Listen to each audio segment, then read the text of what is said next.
The views and opinions expressed on this program do not reflect the company, owners, management, staff, clients, or partners.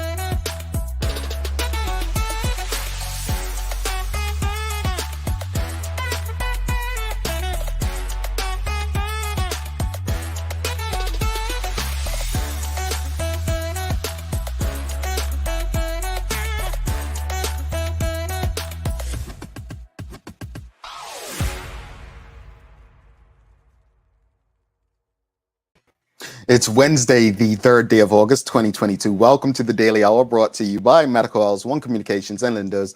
I'm Jamal Hartman, and welcome back to Sherry Vanderpool. Maya Palacio will be with us in a bit to bring you the latest in her news break, brought to you by People's Pharmacy. Sherry, it's like the longest you've gone without doing a show on the Daily Hour since the beginning, huh?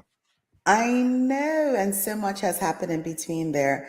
I finally met Jamal. Somerset won again, and guys, Jamal's like this much taller than me, like this much. Sherry. You don't have to tell him how much taller. You just say Jamal is taller. That's it. Your legs are still swinging. I mean, when you sit down, but I mean, other than that, it's good stuff, Jamal. I got to hug you, Oh, you didn't TDH have to tell him that part. community. It was awesome. I You, you, did. you didn't have I to tell hugged him him a that part. couple of times. But most importantly, I haven't been able to like shout it to the rooftops that Somerset won. And then who do we have on this show? I mean, it's just, and I've got one blue, red in my hair. Give me a minute because I haven't been here to just like be so excited about this.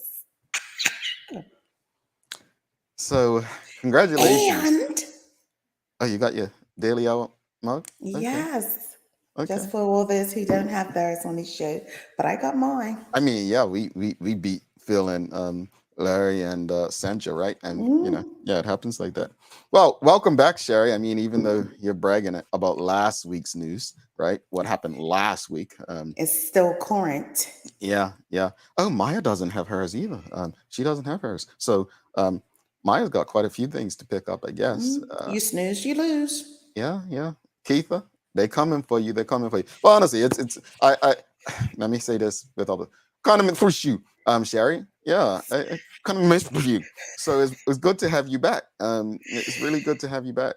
It is, and I spent a lot of time with Jamal in Bermuda. It's like nothing Yeah. changed.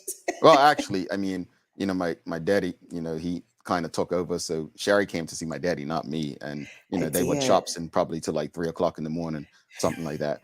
But anyway, yes, Sam Cat Place, she's rubbing it right in. Morning to you, Auntie Karen, and welcome back, Sherry. Yeah, she met me and said, okay, that's enough. I don't need to do this anymore. All right, greetings everyone, and thanks for making us part of your daily routine. A good one today, as we welcome former Speaker of the House, the Honourable Randolph Horton, to the show. Should be a good conversation. The Daily Play is a little music trivia today, so some music lyrics. Okay, okay. I might be all right with this. Okay, all right. So Sherry, I haven't really shared it publicly beyond personal on WhatsApp status, and I guess I could say it here. So as of What yesterday, now? I am a U.S. citizen. As of yesterday, I became a United States citizen yesterday. Okay, say can we see? Yeah. Star Spangled Banner. So, I mean, it's interesting because someone very prominent Bermudian, actually, I spoke to them last night, who actually they became a U.S. citizen recently as well, and they said to me, "I hope that the good old U.S. of A treats you better than your country of birth," and that hit. That really hit. Wow. That hit, and the fact that people think that I've been treated a certain way by Bermuda is interesting.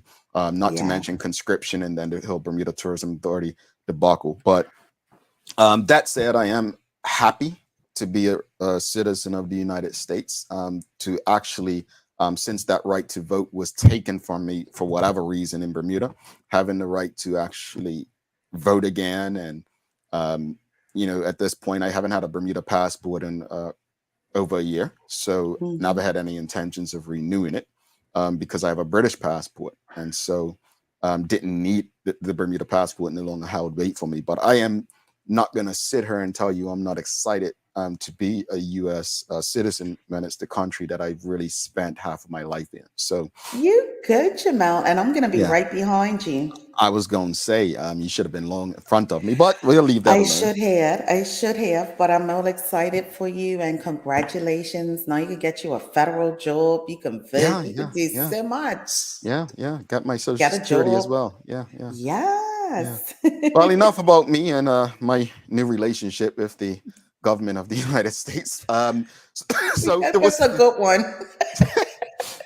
so there is something that caught my eye yesterday, and I sent it to Sherry, and it said, Sherry, what do you think about this? So there was a post by an individual on a politics group on Facebook yesterday, and basically the post was, listen carefully as I read it, folks. It says, friendly reminder, Bermuda doesn't have an employment problem. There are so many that want to work and would be would be as dedicated as their foreign counterparts. It has a wage/employer problem. No one can live here on wages as low as 12 hours per hour, and government, either party, will do nothing to fix it or address it directly, because government makes more off the hiring of a permit holder than to Bermudians. There will be no push for living wages. The person edits that this is not a thread made to bash on Food Hub, even though they are also part of the problem. It is to shed a light on the Bermuda problem as a whole. The person also says this is not a dig at our guest workers. This is pointed at both the terrible employers and conditions, as well as the government that allows it to happen. As you go into the comments of this, I want to go to one that young lady says, employer here, often paying $150 an hour.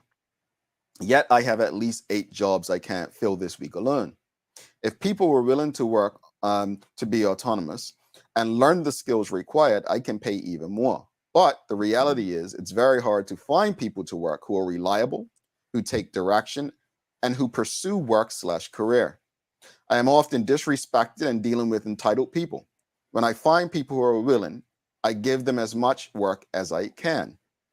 But I can also, but I also recognize that the majority of companies don't pay living wages. They don't want to help you grow or to find a vocational career. It seems to me there is a problem on both sides. Now, that last part right there, that last part. So here's the question of the morning for you folks. What can businesses do to entice and retain local workers? Now, I may differ from many of you on this, because I believe in the last part of what that young lady said in response, that it's on both sides. Yeah. At the end of the day, we have to know our value, right? But I would encourage people, if you don't feel valued from the off, like with what you're being offered as pay, then don't take the job. Don't go in a space and not do the work, right? But what can businesses do to entice and retain local workers from an employee perspective? What will it take? And then what are your responsibilities to ensure that you're delivering? Because we're always looking at the employer as the bad guy, like, oh, they're only paying $20 an hour or $15 an hour or $12 an hour. What is the job? For me, Jamal, it's as you said, it's on both ends, right? Mm-hmm. I need an employer to indicate to me that if I come on board, we are going to hire you, and with the intention of you moving through the through the business, Mm-hmm. correct? In regards to if I start at administrative assistant and I said, hey, at some point I want to be a manager, being able to be trainable and be able to move through that. On the other hand, it takes for me as a person to be employable and a Mm-hmm. person that is willing to work hard to get to that. as well. And it needs to be a joint effort. When it comes to pay, my pay needs to reflect cost of living and it needs to reflect what my value is. Um, I'm just going to say it. Yeah, Bermudians can become, of course, entitled. They'll come into the interview and say, hey, I don't work on public holidays. Then you shouldn't apply for a job That requires you to that do so. requires you to do so. This job may say we don't pay insurance for the first 90 days or so forth, but you have medications. Don't it's all of that. It's research, it's being intentional with the career and the job that you want and need. But I do think employers really need to really look within the person that's being interviewed and really highlight the value that they can offer to the business. Now, don't get me wrong, small businesses fall in, I think, in a different category Well, because what's sometimes considered a small business, though? Is it size of revenue or size of employees? I would say size of revenue at this point, because the revenue will dictate what can be paid out. And if what can't be paid out is not, if your revenue can't reflect that, then there lies somewhat of an issue for the employee that wants to come on and receive a I, doable I pay. just I just feel in Bermuda it's kind of dangerous for the employee because it's not like the United States. The United States, there's so many different opportunities that Yeah. people can really afford to say, I'm not working such and such. In Yeah. Bermuda, there's really not that many places. I mean, let's use Belco, right? Hmm. There's only one place like Belco, utilities company, right? Yeah. At least for now, one large one. Like it's a monopoly, I guess you would say. Hmm. Where else are you gonna go? Like, so certain companies may have advantages where they can do stuff. Is there really a difference between grocery stores and pharmacists? Is there really a difference? And let's say you're a pharmacist. There's only so many that you can go. I'm pretty sure they all communicate with one another, right? Yeah. Insurance companies. I'm sure they management, they know one another and so on. I think the challenge is, and I'm speaking as an employee. Those who know me know me. When I work, I work. I may not have the best attitude if I don't like you. And I'm very clear about that. Like there are certain personalities I can work with and certain I can't.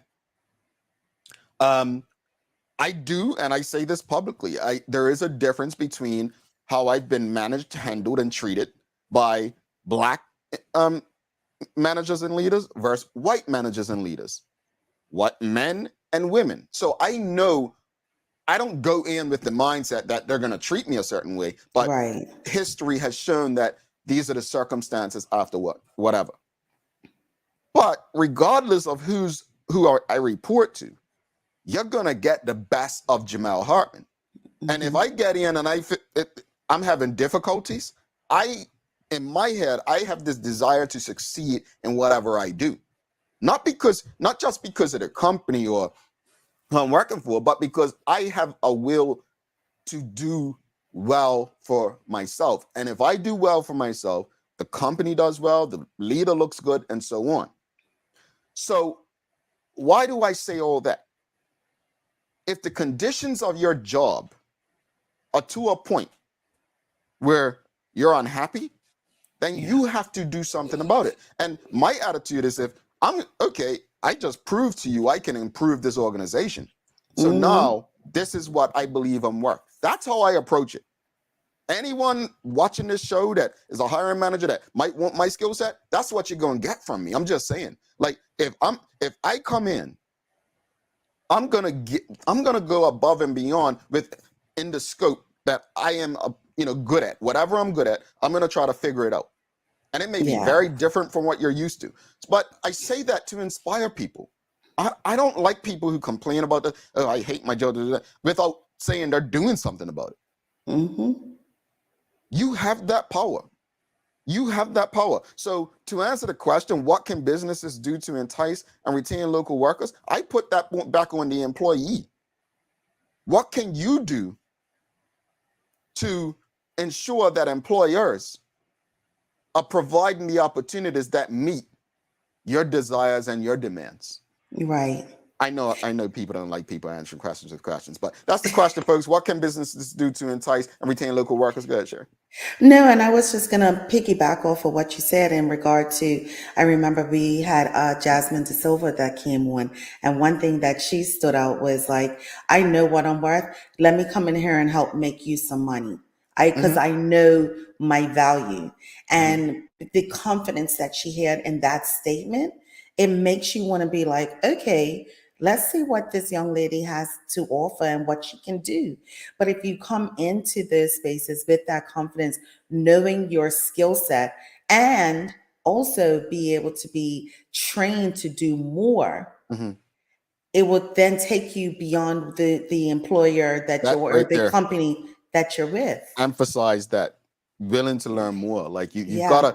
gotta keep learning, upgrade your skill set. I mean, I constantly do that. But I want to add to that, like, folks, let me not be fooled. I'm far from the perfect employee. Let me not don't be fooled by what I'm saying, because there are instances where I'm that employee who doesn't believe in 9 to 5. I believe in productivity, right? So I will tell you, well, look, I'm probably coming in at 10 or I'm leaving at 2. If I feel like I'm producing 8 hours worth of work in 3 hours, then yeah, that's the way my thoughts work. I don't believe in traditional work. No, if I was customer facing, let me be clear. Yeah. If you're customer facing and the business is open 9 to 5 and they need someone on that cash register 9 to 5, obviously you cannot do stuff like that. So let me be clear with that, because I don't want you all saying, well, I served 10 people at the register, I could go. No. Different jobs require different things, right? I do partnerships, relationships, sales. Yeah. That can be done any time of the day, right? So, but you have to get to that space. And I remind myself, my mentors, my friends, my coaches, people remind me, you have got to prove yourself so that people allow you to have those privileges. You They can't just come believe in you. with this sense of entitlement, like, what? I'll get work when I can, or this or that. No, you've got to prove it. Yeah. I mean, that's all good. So let's go to the comments, Sherry. Michelle White says the relationship is on both ends. Exactly. The employee must be present when at work, no matter the job, and the employer provide fair pay for work done and encourage, may not pay for growth of the employee. No, that's another thing. You ask these questions in an interview. I understand some people are so desperate to be employed, but you have to ask these questions. Is there an opportunity for growth? How about education and improving skill set? These are things you ask in the beginning, right? It's not hard. Michelle White also says, I have always encouraged staff and colleagues to be more even. All right, hold up. Let me start this again. I have always encouraged staff and colleagues to be more even, if more moved than above my job title. Okay. At the time. Trying to understand this. I think what she's saying is do more than your job title. Okay. That's what I think she's saying. I'm sorry, folks. And it comes across like that, it's hard to read. She says, unfortunately, many employers focus on the business, not the employee. One of my business goals is to save companies time so they can focus on the business, including giving attention to staff. Well, I think that's a tough one, because employees are your business. And a lot of employers sometimes forget that. Without the employees, does your business exist? Some businesses may, because of technology.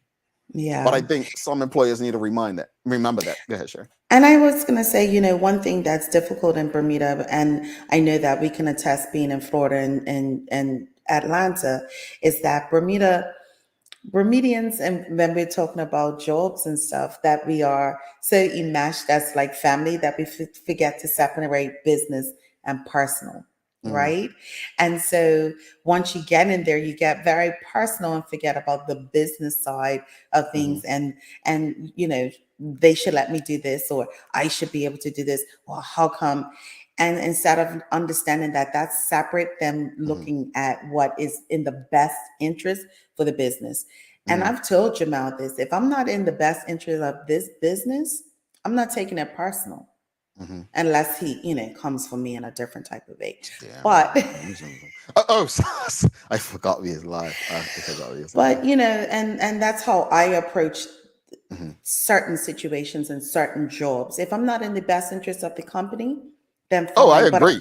But I'm going to do what's in the best interest of the company as well. And that may not always be in agreement with the employer. Indeed, I agree. Samcat Place says employers should look at benefits. That is the main attraction. Main attraction for some people, it depends. Also, market that they look at transferable skills. Employees need to look at their attitudes and give the employers a gift in your ethics. Gamma Reno, it's a long one, so I'm not sure we have space for all of it. But he says, I left my previous place of employment because I felt underappreciated by the new management. Also, I felt it was imperative that Bermudians be given more opportunities in that industry and fought for it tooth and nail, only to see guest workers being brought in and paid better than what was being offered to experienced Bermudians. And there are examples of young Bermudians who have proven time and time again they can do the job. Kim Rose Wedden, Tarai Trott, Jasmine Patterson, Julia Smat, and then it cuts off. But valid point. I mean, you know, I've made it a point, you know, in media in this space that we will have Bermudians. Obviously, we have the, you know, geriatrics like Sherry, and then the young pups like Maya. You know, there's generations here. I said, no, I said mature. Seasoned, mature. I'm sorry, Sherry. You know, seasoned, mature. Jamal, don't make me come for you unless I call you. Yeah, yes, Sherry, yes. Well, see, you can't give short jokes anymore, so I'm just taking my shots now. You know, you were rolling in them right into cut match. But let's bring Maya in. Maya is, you know, I would love to hear her take on this. You know, I honestly, I would love to hear her take on just the employee-employer relationship. Let's see what she's got for us, folks. We have the Honourable Randy Horton coming up as well, so should be a good conversation with former Speaker of the House. Maya, good morning. How are you?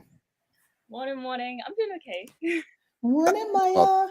This is wonderful. This is wonderful, Maya. So we have to. You've heard the conversation. You've heard Sherry. You've heard me. You've heard some of the audience. What are your thoughts on the employee-employer relationship? Do employers need to entice people a bit more? What do they need to do to entice them? Oh, just like you guys have been saying, it's a relationship, right? So just as I would probably want to go into any relationship, I'd like to know what they want and what I want in order to move forward within it. I mean, it sounds so simple to me. It probably is that simple, honestly. Yeah. It is. No, seriously, think about it. I'm going to take it there. Like, think of your personal relationships, like, you know, you get into. That's what a job is, right? It's like, you know, why would you want to spend 8 hours of the day in a space that you don't really like? Like, why would you be in a relationship with someone that you're not attracted to in any way? Not just looks, but personality, attitude. Like, you're not aligned. So I think that's a valid point. But I think we have to respect also that some people do take jobs just because they need the money. And I get that. I get that. All right. Time for the news break. You ready, man? I'm ready. She is ready. Over to you.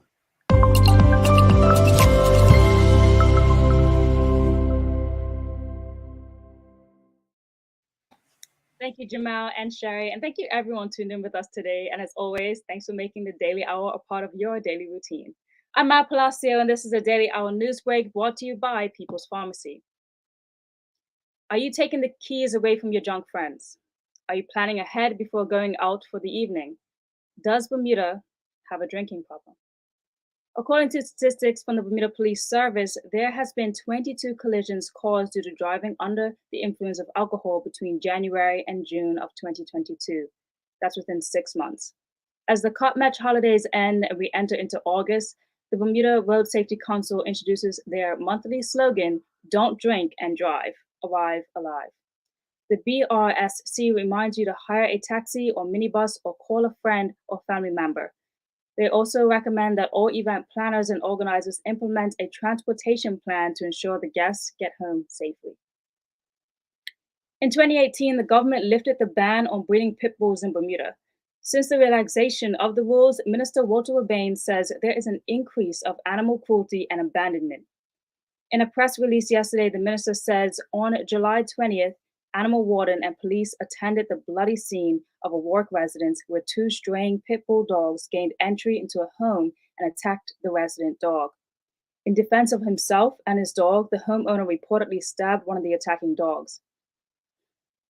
The next day after, there was a similar incident where a pit bull terrier was found in such gruesome conditions, clearly suffering for days, that the veterinary officer elected to euthanize the dog.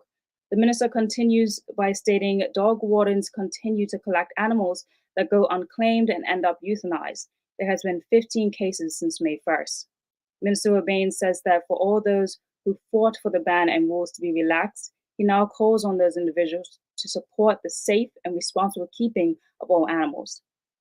This is a reminder that owning a dog is not a trinket you have to say it's cute as a puppy, that this is a long-lasting commitment and it is a life that is in your hands. In other news, the Corporation of Hamilton advises the public that there is a significant number of individuals with outstanding parking tickets. Summonses are currently being issued and offenders will be put before the courts. They ask that those outstanding tickets should be making arrangements with the court to pay their tickets. If members of the public have any questions, they can contact the court liaison unit at 247-1781. Again, that's 247-1781. This coming from Bermuda Sports, Bermuda swimmer Madeline Moore has set another Bermuda national record at the Commonwealth Games in Birmingham. Moore and many other Bermudians have put on stellar performances at the Games, and you can continue watching more this week and cheer on Bermuda. Closing with another good news, Judah Smith, Dyer, Jordan Smith, Ajani Robinson, AJ Smith, and Trey Vance are set to compete in the 2022 Alpha Butillion tomorrow, Thursday, August 4th at Ruth Seton James. This is the 21st anniversary of the event, and I had the pleasure and honor of meeting and speaking with these young gentlemen as we discussed thought-provoking ideas on navigating social media in this time. And I'm excited for their performances tomorrow. It will be a very close decision. Tickets to the event cost $35 at regular price and $75 for patrons and can be purchased online at gpass.bm. And now let's take a look at the weather. You may need your umbrella today, but that's just for shade, and I don't even know rain's going to happen today. It's going to be a bright and a very dry start to the day, and winds will be particularly light, and we have a high near 88 degrees Fahrenheit, so please, Bermuda, drink your water. Now, that's it for me. I'm Maya Palacio for the Daily Hour News Break, brought to you by People's Pharmacy. Now back to Jamal and Sherry for today's Daily Focus. All right, thanks for that, Maya. And those Bermuda athletes over their Commonwealth Games, do your thing. We want to celebrate you. We are looking forward to celebrating more of you. You know, we got Dage over there doing the thing, so keep on pushing so we can celebrate you as much as we can. Sherry, you got Days of the Year for us? I do. This day of the year is something we should be doing every day, but today is Clean Your Floors Day. This day reminds everyone to scrub the floors and make sure they're clean. Floor cleaning is a tedious but necessary chore that ensures that the house stays clean and keeps your house safe and comfortable for everyone living in it. Are you one of those that, you got to take off your shoes before you come into? Yeah. Okay. That's a New York City thing. You live in New York. You do not walk in anyone's house with shoes on. Yes. And I have one more. It's also Romance Awareness Month, What? Jamal. This is for you. Romance novel, watch a romantic movie, or plan a romantic getaway date or small act of love. All right, to sweet appreciate. Sweet thing, you hear me? I'm coming in that room at this girl. Oh, sorry. Yeah, Maya is here. Like, let's remember. Maya's But an yeah, adult. but it's Romance Awareness Month. But yeah, the clean floors and Yeah. I'm saying, like, I mean, yeah, it's pretty much a sin to walk in people's houses in New York with shoes on. Like, I mean, have you seen the grounds in New York City? I get it. Yeah. I even feel bad when I visit back to Bermuda and go in people's houses. Like, I almost want to take my shoes off. The one thing that I really don't like, though, honestly, think about this. We have our guests, folks. I'm gonna wrap it up. Trust me. But when people go to other people's houses and wear their shoes in their bathroom, think about it. You go in a bathroom, take a shower, bath. You get out. You're not everyone's using their slides, right? They're putting their feet, clean feet, just out the shower, bath, on their floor. People have been in your bathroom with their shoes on Yeah. Something Okay, don't work. Jamal. All right. I'm sorry. I didn't mean to go so deep in it. I'm sorry. You I'm did. sorry. I'm sorry. I'm sorry. Maya, I'm sorry. I didn't mean to do that. Maya, you have a My. wonderful rest of your Wednesday, Maya. Thanks, guys. Alrighty. Nah, I'm just saying, man. I think about that, man. I think about that. Look, I don't go see. anywhere. We've got a great guest coming up, the Honourable Randy Horton, former Speaker of the House. He was also a former professional football. Well, let me share this story before we get a break. So, And captain.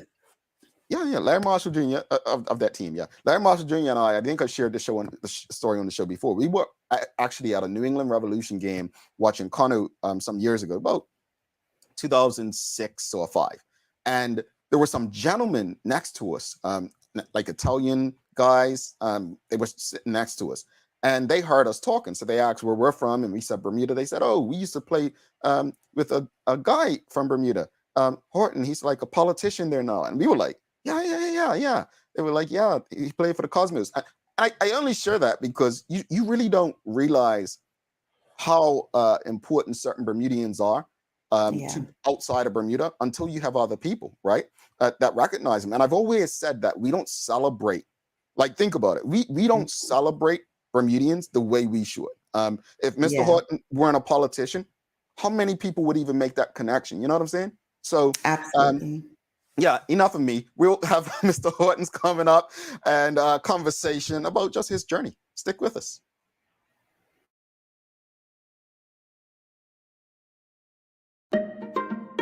People's ACW, located at King Edward VII Memorial Hospital, carries over-the-counter medicines, toys, cards, and even toiletries.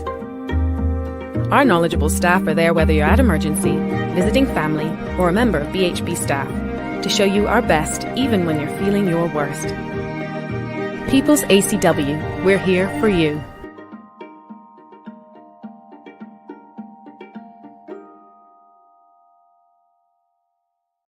Hi, I'm Karen, a nurse at the old folks home. These long hours used to kill my feet until my hairdresser told me about a great place to buy a pair of clogs. Medical House. Finally, relief. They also carry uniforms in bright, bold colors. And not to mention the support stockings. Karen, Miss Soltis bet her bet again. Oh gosh, these days, I need all the support I can get. Medical House has relocated next to the Dendy Town Field, number 6 Bakery Lane, Pembroke. Welcome to the new bulk store, Lindo's Next Level. Wake up in the morning with enough coffee to keep you running throughout the entire day. Your pet at home deserves the best. Stock up on dog food to keep your puppy happy. Need a quick, tasty lunch at home? Your chicken nuggets will be jumping right out of the freezer. What's a movie night without popcorn? You can never have too much. Lindo's Next Level. Why go anyplace else? All right, welcome back to the big show. She's Sherry Vanderpool. I'm Jamal Hartman. It's the Daily Hour brought to you by Medical House, One Communications, Lindo's, and People's Pharmacy. Folks, if you haven't already, make sure you're subscribed on our website so you don't miss a chance for updates, promotions, prizes, and more. Also, if you're on the go, you can't watch us. You can listen live. Go download the BCG Radio app, available on Android and Apple devices. Also, folks, the TDH community is still rocking. For those who have been a part of our events already, we've got a lot more coming. Some things happening later on in the year. So make sure you go to the website, register for the TDH community so you don't miss an opportunity to be a part of these events. And you actually get to see Sherry touch me. All right. She's violent, folks. She's violent. We need referees. Without further ado, let's bring our guest for the day. We have the Honourable Former Speaker of the House, Randy Horton. Good morning, sir. Welcome to the show. All right. Good morning, Jamal. How you doing? I'm good. I'm good. Good. And Cherie? Don't please don't nice say to see good you morning, guys. Man. You know what she said about you? You know what she said about you? She said that she wanted to go to Warwick Sack because you were there, and she said, I want to know why he rejected my application. That may have been one of the few mistakes I made while I was at Warwick Sack. Thank you. Wow. Thank you. This makes me feel so much better. Blowing her head up. But no, thank you for doing this. This is I'm guessing you're retired, so this is early for retired folks enjoying life. Very early for me. So we appreciate it. But before we jump in, let's go back to last Friday. Let's go back to last Friday. As a former Somerset captain, and Sherry's been bragging, Sancho, they're happy. What are your thoughts on this year's game, but also the recent domination, like the dominance displayed by Somerset over the last 10 years? Well, I think, it's what's very obvious, Jamal, is the fact that the Somerset team continues to be very, very well prepared. And as you watch the game, particularly if you watch the game last week, just watching the two teams, when Somerset's team came out on that pitch, they looked like winners. The way they walked, the way they carried themselves, the way they went about their duties on the day showed clearly that they were so very well prepared and just knew. They walked out there knowing that they were going to win. They looked fit. They had obviously trained, and they were all also, Jamal. They looked like a team. They were together, and I think that speaks to their dominance. Yeah, I think many would agree with you on that. It's just, fitness doesn't always have a look, but it has a feel, a culture, a vibe about it. And I think you're absolutely correct with that. As before you came on, I touched on Larry Marshall Jr. and myself being in New England supporting Kanu, and some guys just asking us if we knew who you were. I think they were of Italian descent, but for me, it meant something great as a Bermudian.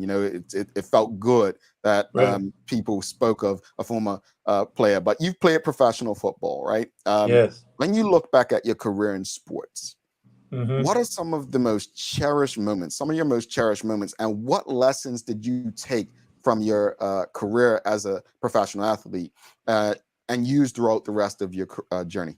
Yeah, I think one of the things that's important is that playing sport helps very much in one's general life and how you go about things and because playing sport means that if you're going to win, and I certainly was nothing but a winner when I was involved. I wanted to win every time, and in order to be able to do that, what it meant was, as I mentioned just earlier, is that you have to prepare yourself. And I learned that the better I prepared myself, the more I knew about the opponents I was playing against and was going into a match ready to face them, the better I would be, the more success I would receive. And so I always remember, Jamal, those 5 P's.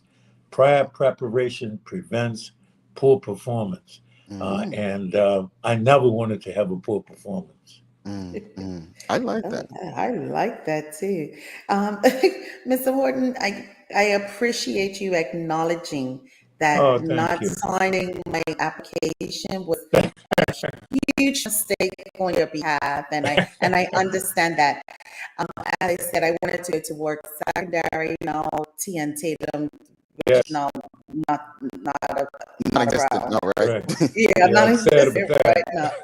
I'm sad about that because you leave a long legacy there. But you were an educator and a former minister of education. Yes. What are your thoughts on the state of education in Bermuda today, and what needs to be done to improve it? Right. I think there's, I think everyone in our country, understands the importance of education and the fact that we need to significantly improve our education system. And I think that there are efforts on the way, certainly, to improve education. I certainly, I've been a former minister, so I know all about it. Having, in fact, when I was minister, having had the Hopkins review of the education system, and I was saying this is going back, Jamal and Sheree, we're going back when I was a minister was more than 10 years ago, and we looked at the system and recognized what the challenges were, and I think even today, as I look at it, what needs to happen is not so much the structure of the system, but I think it's always the the quality of the teaching and the learning that takes place, in the schools that are important. And when I was the principal of Warwick Second, I got to say this, that's the best 10 years of my life was when I was the principal of Warwick Sec School. All of the professional football, the Speaker of the House, the ministers, and all that. None of that, came close to, what fulfilled me when I was the principal of Warwick Sec, and just nurturing young people to become leaders in our community. And so, I think when you look at the system, what needs to be the thing that will improve the system always is to dramatically improve the quality of the teaching and the learning that takes place in the schools, and also to improve the sense of community. I'm a great believer in the fact that a school is a reflection of the environment, of the community. And in a school, young people need to know that they're in a community, that they're valued in that community, and that they can make a contribution. Just having that sense of community, I think, is as important as the academics. Indeed. See what I missed out on, Jamal? And I just want to say my core friend group all went to Warwick Sec. So I had to get it in somewhere. And they turned out quite fine, right, Sherry? Very well. But along with your education career, you also had a very pretty long political career that ended in 2017. Yes. What are you most proud of from your time as a politician? Well, I think the thing that satisfied me more than anything else was when when I had if constituents had concerns, then I was able to bring those concerns forward into cabinet and maybe bring about a change based on concerns that constituents had raised. Now, when I look at my political career, whether it's being a minister, and I served as a minister in several areas. When I was in the education ministry, I think the biggest move I made was when I asked for there to be a report on the education system. Just what are we doing and what do we need to do to change? And we had a couple of professors, David Hopkins from University of Oxford, I think Oxford University he was from, and we had a couple of Bermudians also served on the committee. We had the young man who's in Atlanta now, mathematics, Lou Matthews, and Rhonda, Rhonda Woods, who were also on the Bermudians on the committee to look into our system and come up with some recommendations, which they did, which unfortunately we didn't at that time. I was moved out of the system, because I've had my twos and fros, as a politician as well. Jamal, as you mentioned, that you talk about your experiences. Certainly, I've had mine, where you get pushed sometimes in the wrong ways. And then anyway, I came out, and then they seemed to take their eye off the ball of the Hopkins recommendations, and we're now back to seeing what we can do to improve the system. So I laud the the minister and those working right now, who see the importance of making the change. And I think what's important is that we involve as many people as possible, the community, the businesses, and get people who can certainly offer advice to feed into bringing about the changes that are so needed in our system. Well, with keeping in politics, when One Bermuda Alliance were elected in 2012, Oh yes, you, that was yes, yeah, you accepted their offer to be the Speaker of the House. yes, yes. Why did you accept that offer, knowing that it will reduce the numbers for the PLP, which you were elected? Good question. Good question. Good question. Yeah. And let me tell you what's interesting. I like to. What's interesting is that when in leading up to the general election, I was sitting on the back bench and kind of out in the wilderness a little bit, and I felt I really wanted to make a contribution, and what's going on in our community. And I was, in fact, I was the deputy speaker for a while. And while there, I realized, you know what, Randy, I said, if you're going to make a contribution, you need to be the Speaker of the House. And so, but at the time, I knew that I would not become the Speaker because I didn't have the full support, maybe of the those in the PLP, because the Speaker has to have in order to become Speaker, the majority of the members in the House of Assembly have to vote for you. And so I decided, say, hey, in order to be the Speaker, what I'm going to do, I'm going to canvass the OBA. So I canvass the members of the OBA. This is before the election. This is knowing or feeling, not knowing, but obviously not knowing, but thinking that the PLP was going to win the election. And if they won the election, I wanted to be the Speaker. And in that case, I would need members of the OBA to support me with those in the PLP that supported me. And in that way, I would get enough votes to be the Speaker. Well, lo and behold, the PLP lost the election. Unbelievable. We lost the election. And then after the election, they came to me and asked me if I would be the Speaker. Because it was obvious to them because they knew I had canvassed them earlier to be the Speaker. And obviously, and it made sense for them to ask me, because that's the question that you asked, Cherie asked the question. Well, what it did was when I took the Speaker job, it meant that it was now 1917 instead of 1817 in terms of voting for the OBA.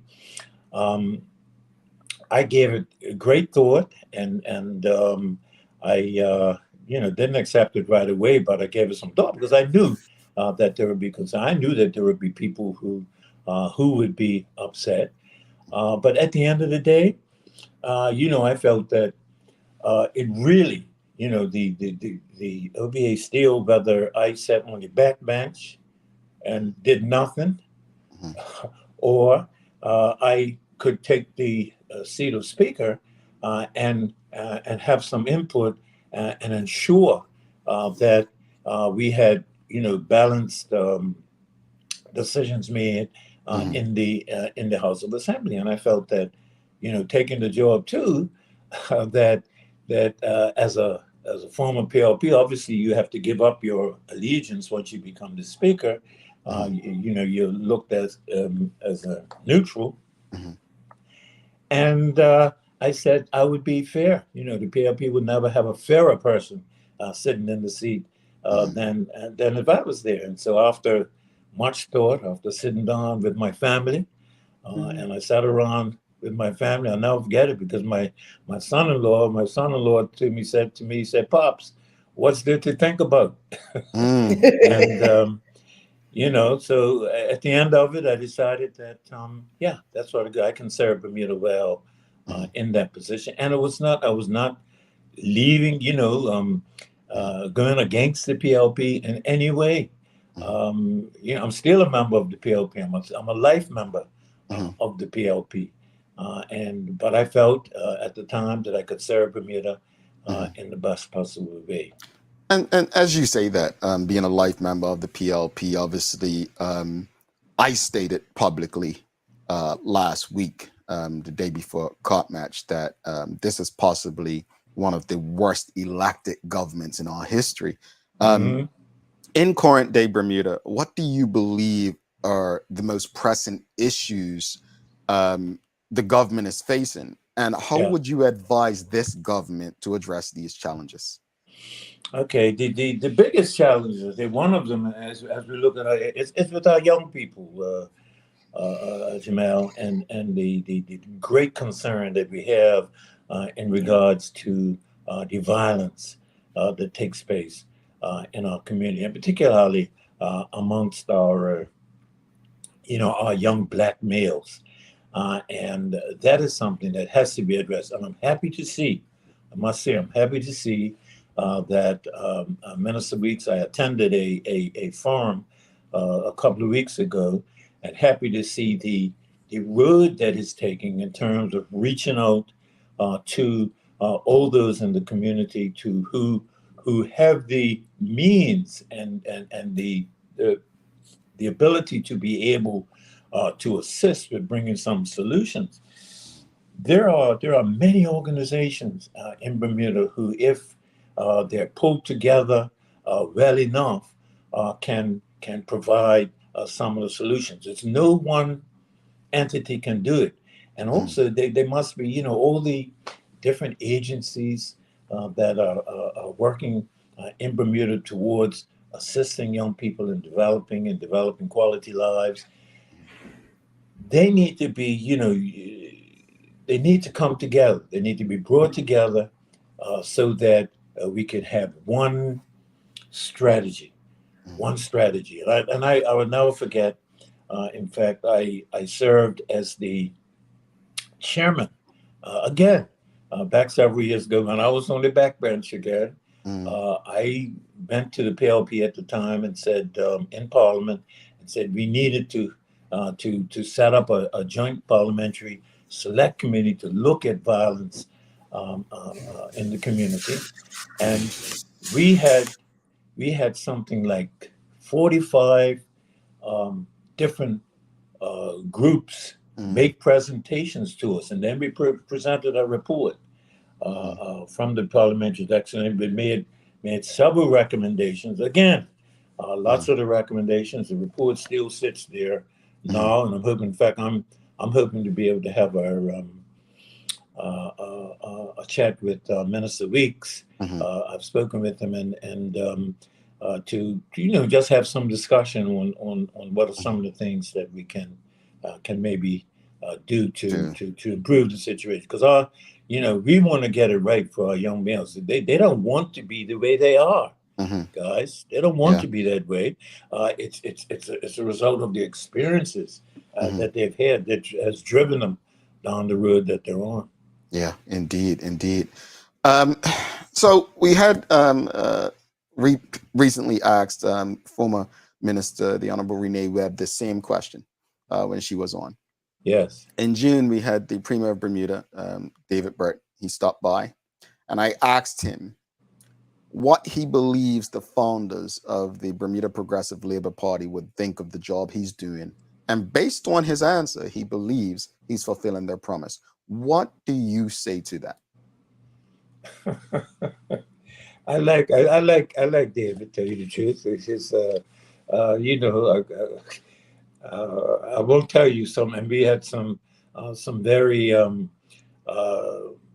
pointed conversations when he was in the House, particularly when he was the deputy leader of the party. And I can tell you that I was one who encouraged him to go for the leadership. But I think the one thing that I would encourage him to do is to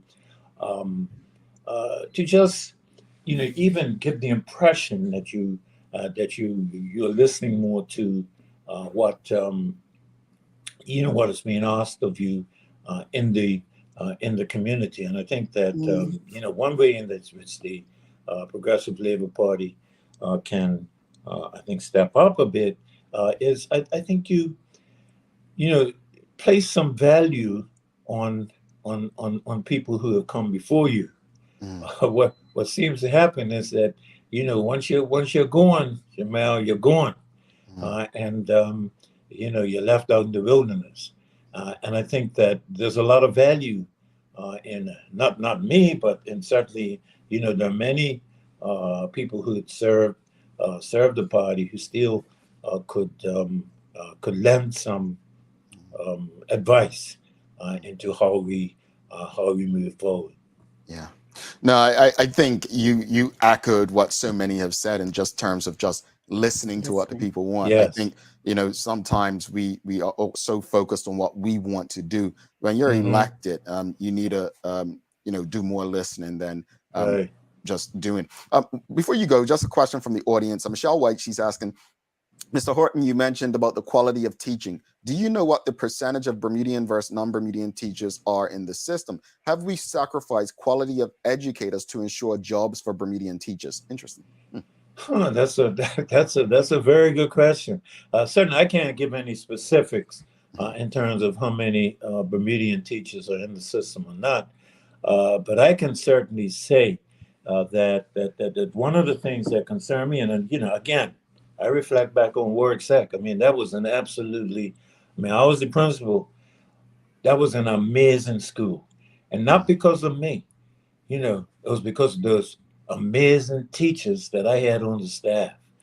They were just unbelievable in the sacrifice that they made to help those young people. And a cross-section, Word Sec didn't have all of the so-called best students in the system. You know, we had a cross-section of students, but we had the quality of the teachers that we had, and not only the quality of the teachers, but the concern that they had in those young people. We had, you know, that teachers, man, they didn't leave the school. They were at school till 5 o'clock regularly days, you know, either working with kids or working on how they're gonna make things better for them. I don't know. I don't see that today. I don't see the kind of attention to improving, you know, all of the students, no matter what. You know, if you're a teacher, listen. I mean, I used to go to I used to go to kids' homes to, you know, if they didn't come to school, I would go out to the hoods, find out why they didn't come. And then when you go, you find out things that can help you to help them. You know, in order to improve that situation. It's just the depth of the involvement is you know, needs to be there, needs to be increased. Well, I just want to add to that, Mr. Horton, that the quality of teachers and who they are is also a reflection of their leadership. Absolutely, that's true. That's true. And you know, I mean, let me tell you, simple thing. But even the way the teacher dresses when the teacher comes to school, you know, if the kids are going to look at you, then you have to look like you're the person in charge. And it's a simple thing. I mean, I've seen, maybe I don't know whether I was right or not, but I've seen where I've asked a teacher to go home. A teacher who's coming to school with a skirt that's up, you know, too short. They're 16-year-old boys, and I'm going to learn math. They're walking in with a little short skirt on. I've been teachers home. You know, go. Yeah, I mean, young boys get distracted easily. I'm gonna be honest. Guilty. Absolutely, man. I mean, I remember when I was a little boy in school. Yeah, Carmen Mitchell-Jones is asking, and I think you kind of answered this, but is there any mentorship valued by the younger members of the party? Is wisdom acknowledged? And as you stated, it's like sometimes they just throw you in the wilderness, right? Yes. Yeah. It needs to. I mean, it needs to improve. Certainly, it needs to improve, and I think that there's several of us out there who you know, who would be willing to assist. And I'm doing some reaching out now, so you know, hopefully it will be beneficial. All right, before we let you go, just real quickly, are you officially retired? Absolutely. So what does retirement look and feel like to, I mean, again, someone put it up earlier. If I can find a comment. I mean, Karen Simmons says, Mr. K.H. Randolph Horton would be known for his sports prowess. international football, Somerset Cricket Club cricket, and his decades as an educator, principal at Worksack, and education minister, politician. You've done like 5 lifetimes worth of work. What does retirement look like for a person with a resume like that? Wow, it's difficult, but you know what, man? Jamel, I am so happy. I'm so happy because I think I've done as much as I can, and I was talking to my bishop last night, having a conversation, and I said, good Lord has blessed me with many good values. I said I've done a lot of good things in my life. I've been blessed. Blessed all the way up at my challenges, but I've been blessed all the way through in all the jobs that I've had, all the people that I've come in contact with and influenced. And you know what? If tomorrow the good Lord says he wants to take me, then I think I would probably end up smiling as I reached him. I just feel, fulfilled in terms of much that I've done, but I still continue. I sit on the board at the Bermuda College. I'm the chairman of the honorary fellows of the Bermuda College, and so that keeps me busy. I stay involved with, what's happening at the Bermuda College and try to assist in making that better, supporting the work of Dr. Duranda Green, who's the president. So I stay involved with that. I'm also involved with the parliamentary prayer breakfast group. I'm the chairman of that group, which organizes the annual prayer breakfast for parliamentarians. So I try and keep myself. I read a little bit more than I used to, Jamel. Before I only used to read things. I only used to read things that had to do with my job. But now I can do other reading, really, reading to relax. It sounds like it's still working. Yeah, hey, look, that's why I said, let me ask him what retirement's like. Honorable Randy Horton, honestly, thank you so much for waking up. And the other thing I do, that keeps me good, man, I swim 4 days a week. 4 days a week. I go down to Turtle Cove and swim. It's just grandparenting. I know you do that. And my grandparenting. That's the egg. I got, man, my grandchildren just keep me vibrant. Michelle White says they say that retired people are the busiest people. I think has got us on that one. Horton, honestly, thank you so much. I know it's early. Hey, Jamel, thank you, and Cherie, thank you very much. And Jamel, I got to tell you too, man, you had a gorgeous mom. Who I used to, man, she used to work with. I worked with her. I say I worked with her, not she worked with me. I worked with her, when I was a minister, and she was just a delightful person to be around, man. And you want to be thankful that she touched your life. Thank you very much. I really appreciate that. And honestly, we definitely want to have you back. There's a lot to talk about as long as you're able and willing. There are conversations to be had. So thank you for making time for our platform, and continue to enjoy retirement the way you want. Thank you. All right. The Honorable Randy Horton, thanks again. Folks, if you appreciated that conversation, give us a thumbs up, a love, a like. We're going to take a quick break. Don't go anywhere. Come back, wrap it up. I love conversations like that. I do too. Stick with us. A lot happens around your home. That is why at One Communications, we have introduced affordable security and video monitoring, because everyone should be able to afford to protect their family. Anytime, from anywhere, One Home Security keeps you connected and puts security in your hands with an easy-to-use smartphone app to control everything. Home security is important to keep you and your family safe. Motion-activated cameras around your home and security monitoring within create a complete security system providing protection both inside and outside your home. Professional monitoring means that there's someone on call with 24/7 protection to notify the authorities and help keep you and your loved ones safe. We are dedicated to whole home protection with indoor and outdoor cameras, smart door locks, motion sensors, and more, so you'll always be connected to what matters most. With professional installation, no upfront hardware fees, and low monthly rates, because keeping your family safe should be affordable for everyone. total home video monitoring and security, there's no better way to protect your home than with One Home Security.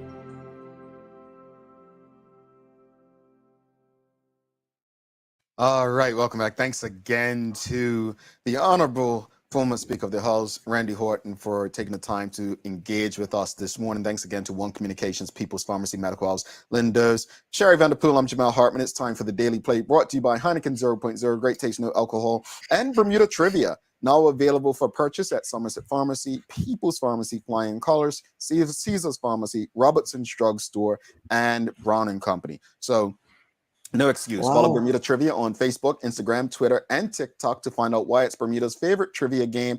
You know, actually, there's a mention of the former speaker, Randy Horton, in one of those games as well. So pick it up, see if you figure out the answer that question involving Mr. Horton. Sherry, are you ready? Yes, say it slowly, Jamal. Help her out, folks. This is an easy one. All right? Please, what song do these lyrics belong to? Here we go. Here's a little song I wrote. You might want to sing it note by note. Here's a little song I wrote. Might want to sing it. Don't worry. Be happy. Man, she's on. Hey, look, somebody got it after you, but I'm gonna say this. She's got that Somerset energy, folks, like that winning energy about her. She came to play. Yeah, I'm not even going to ask her the artist, but yes, Bobby McFerrin. Bobby McFerrin, yes. Yeah, everybody got it. Don't worry, be happy. And I think, you know, I don't know what her quote of the day is going to be before we wrap it up, but I'll say, you know, sometimes you just have to look at life and say, look, don't worry, be happy. Just, it will all work out. Sherry, final thoughts on this morning's discussion, and then obviously our conversation with the Honourable Randy Horton.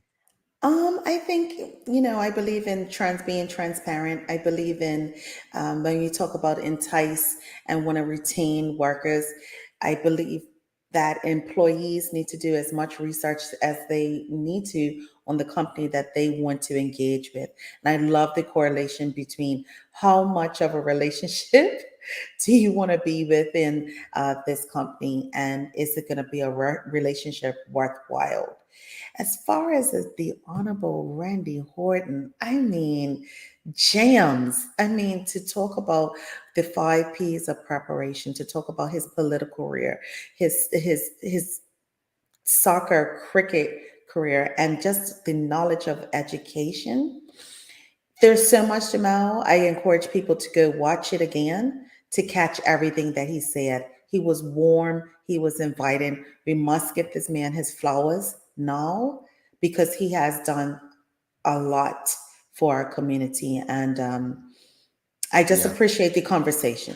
Yeah, as far as the you know, the discussion about employee-employer relationship, pretty much, I think that as Maya said, you know, we don't have, I don't think collectively we have negotiation skills. We have to do better at when we put ourselves in situations. If you just need a job, be honest about that and manage your expectations, right? But if you're looking for a fulfilling position that can help you grow your career, then, you know, just don't take anything. And if you go into a space, try to create a space within that allows you to strive. But I don't think employers are the big bad. Let me put that. I don't think the majority of employers are the big bad wolves that we always think they are. At the end of the day, you know, we have to negotiate our worth. We have to understand our value. That's what it comes down to. Because, you know, it's like relationships. Sometimes people are only going to treat you based on what you allow. That's it. Absolutely. But it has to be collective. I'll say this much. The Honourable Randy Horton's done so much in one lifetime. I mean, so much in one lifetime. Obviously, it's not without faults. He did play for Somerset. He did play for Somerset. I'm just saying, it's not without faults. But to say that, we have to look at stories by our elders. I always say, the best lessons are not always from our own mistakes or successes, but from others. And we look at them and we look at how we can improve or become better based on who have come before us. I think I understand why young people want to be dismissive of older people. And I guess I could put myself in a certain bracket now. But it's imperative that we don't look at them and say, oh, well, they're old or they have no clue about this or that. You would be surprised about what you can take from people who have been there and experienced stuff and utilize to improve what you're doing. Example, think of styles. You know how styles come back around? Mm-hmm. That's the same with wisdom. Wisdom doesn't get old. And I think that's something that we have to understand, respect, cherish, and find a way to integrate into whatever it is we choose to do in our lives. Sherry, you've got some daily inspiration for us? I do. Yesterday I was clever, so I wanted to change the world. Today I am wise, so I am changing myself. And that's from Rumi. I like that. Well, you can't change the world if you don't make changes within. Appreciate that, Sister Sherry. I really, really, really do. That was a good one. Well, it's that time. Thanks again to our partners, Medical House, One Communications, Lindo's, and People's Pharmacy for ensuring that we're able to do this with you on a daily basis. As always, we appreciate you, we love you, and we thank you for making us part of your daily routine. If all goes well, we'll be back to do this again with you tomorrow. She's Sherry Vanderpool. I'm Jamal Hartman. My friends, please do make it a safe and great day. Yes, we got it, folks. And we're out. Oops, where's time? Where's time? Here we go. We're out. Have a good one.